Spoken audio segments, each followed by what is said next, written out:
All praises to the Most High. We're here today. My name is Labraim. I represent the Brooklyn Gate of HODC, New York. Kwam Yashala, Kwam Yashala. My readers for tonight is, a lot of people may not understand what it might mean. A lot of people may not understand what it might mean, but I want you to get the definition of lust. So in the dictionary, Webster's New World Dictionary, that's what everybody's going by now.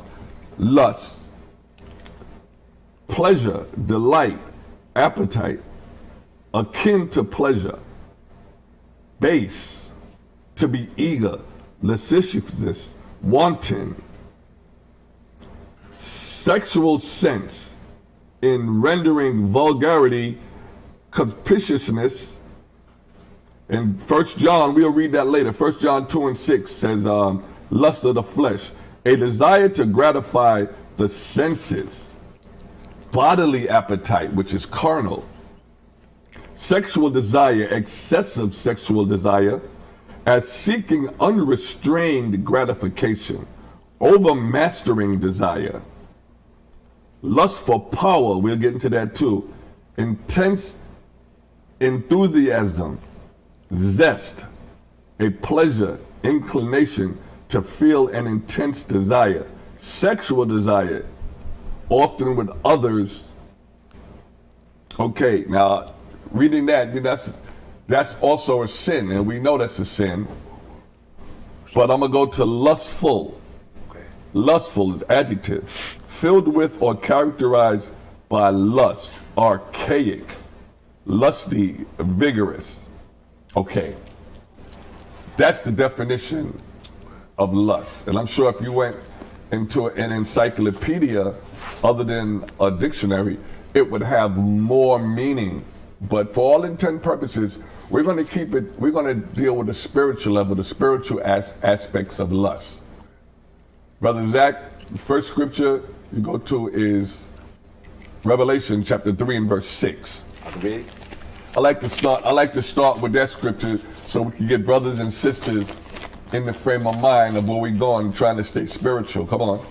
Read that book of Revelation chapter 3, verse 6. He that hath an ear, let him hear what the Spirit saith unto the churches. Could you read that again, please?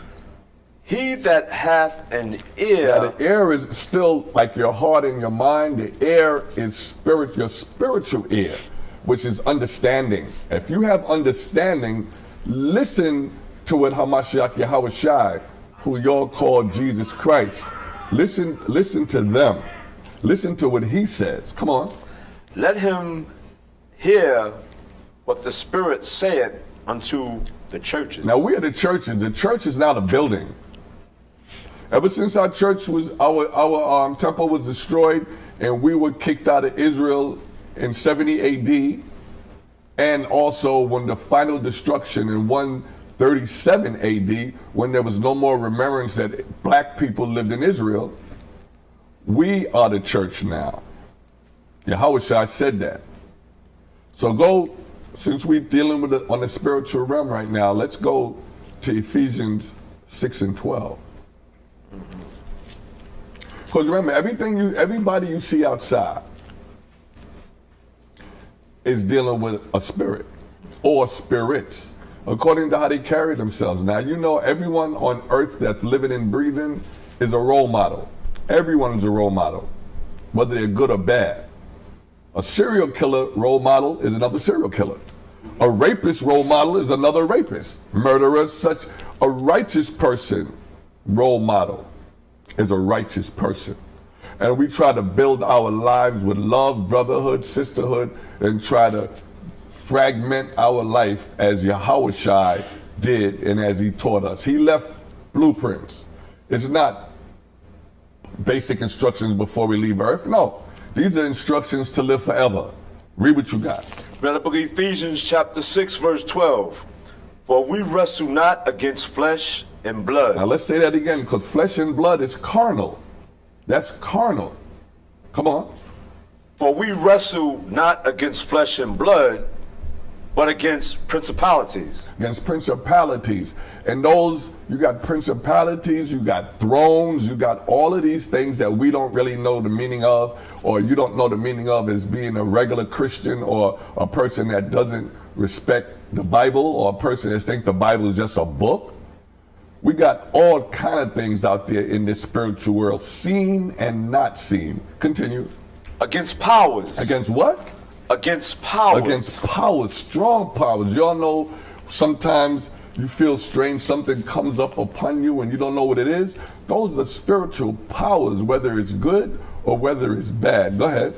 Against the rulers of the darkness of this world. Against the rulers of the darkness of this world. Now, the head honcho ruling this world is who we call Shaitan. You all say the devil, Satan. But through all nations, like my brother Ben so eloquently put it on his classes, through all men, nations, Satan has a plan, an agent that sort of instructs them on what to do. And then you got the powers under them that carries it out. And then you got the people such as us that has to get what they're giving us and accept it if you don't know better. That's why you think there's the 1%, what we call the rich oligarchy families. There's the 1%, the plutocrats, all of these 1%, and then you got the middle class, which is supposed to be us, and then you got the poor. There's no middle ground. There's not really a middle class anymore. It's just that the people that did his cousin with a gun, that's spiritual. They might say, oh, it was a mistake, but it was spiritual. And guess what? Let's continue to stop thinking that bad things happen to people just because. No, the Most High is the ruler of the earth. He's the ruler of mankind. If a little boy dies, or the little boy that was surfing last week on the train, he died. The Most High wanted him. The Most High is the one, the water. The Most High is the one that answers and is responsible for all the death of everything that dies. So, you know, when the little baby gets shot, the baby did something to the Most High. The Most High requires his blood, requires him. So that's why live honestly one to another, and let the Most High take that recompense off of us, because all of us are filthy. We're all filthy. Continue. Wherefore, take unto you the whole armor of the Most High. And basically, if you don't have elders to guide you, this is the whole armor of the Most High. This book, the law, statutes, and commandments of life, that's what they really are. This is how we let Satan get to the back. Like Yahweh said, get behind me, Satan. Come on, let's go. That ye may be able to withstand in the evil day. That you may be able to withstand in the evil day. There's a lot of evil days coming, brothers and sisters. We've been out on the street for years. The prophets been out on the streets for years. Jeremiah, Isaiah, Habakkuk, Baruch, all these. When you get it, read it. Read that book of 1 John, chapter 2, verse 16. For all that is in the world. For all that is in this world. Because there's many worlds inside this world. Try to bring that out in another time. But it's not just one world. And our people and Christianity has destroyed us for thinking that God so loved the world, which means this place. No. The world the Most High said he loved was Israel, the Israelites. But we're gonna expound on that at a later date. Let's go. The lust of the flesh. Read it again from the top. For all that is in the world. For all that is in this world, come on, that is counted, come on. The lust of the flesh. The lust of the flesh. And the lust of the eyes. And the lust of the eyes. That's what makes up everything. Because when it said sin is a transgression of the law. Now, how do you transgress or go against the law? With the what? Read that again, come on. With the eyes in the mouth. It says, For all that is in the world, the lust of the flesh, and the lust of the eyes, and the pride of life. And the pride of life. This is a destruction, and this is what destroys us. The lust of the eyes is carnal. The lust of the flesh. Anything, remember it said any desires, not just sex. You could lust for money. You could lust for power. You could lust for women or lust for men. This is all the lust of the flesh, and all of it is carnal.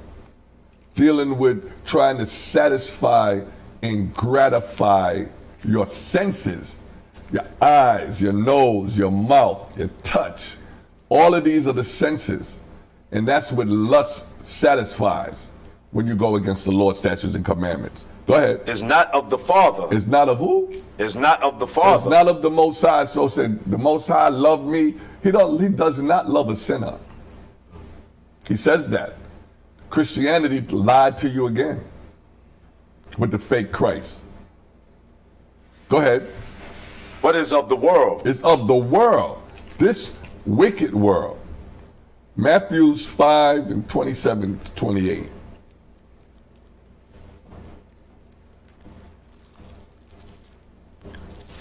While you're getting that, Benaniah, give me Galatians right now, Galatians 5 and 16. I got it ready. All right, just relax. Yeah, go ahead while he finds You it. said 28, right? 95, 28? Matthew 5. Yeah, 27. 27, 28. Okay. Come on, brother. Read the book of Matthew chapter 5, verse 27. Ye have heard that it was said by them of old time. You heard what the old was telling you. You heard what the elders said. Let me get it real quick so I can follow you. Said you have heard what the elders said. How? In this book. Galatians 5 and 16. Read that again. Let's get it. So it says, ye have heard that it was said by them of old time. You have heard that it was said by the elders back in the day, back in the day with the prophets, Matthew, Mark, Luke, Nehemiah, all these. You've heard what they said in the past. Come on. Thou shalt not commit adultery. Thou shalt not commit adultery. Now that's the commandment. Go ahead. But I say unto you that whosoever looketh on a woman to lust. Check this out. Go ahead. But I say unto you that whosoever looketh on a woman to lust after her hath committed adultery with her already in his heart. So if you look at a woman, a lot of our women are beautiful. A lot of women are indeed beautiful. Now, if you look on the woman and then leave it at that, even in your mind, if you said, well, she's a beautiful woman and you keep it moving, you good. But if you look on the woman or man now, because it's not just about women, it's about if you look on this man, sisters and brothers, if you look on these people without just being a complimentary thing, you have sinned already. Because that means lust, oh man, and you start, doing all of this with your hands. In your mind, you've already committed adultery.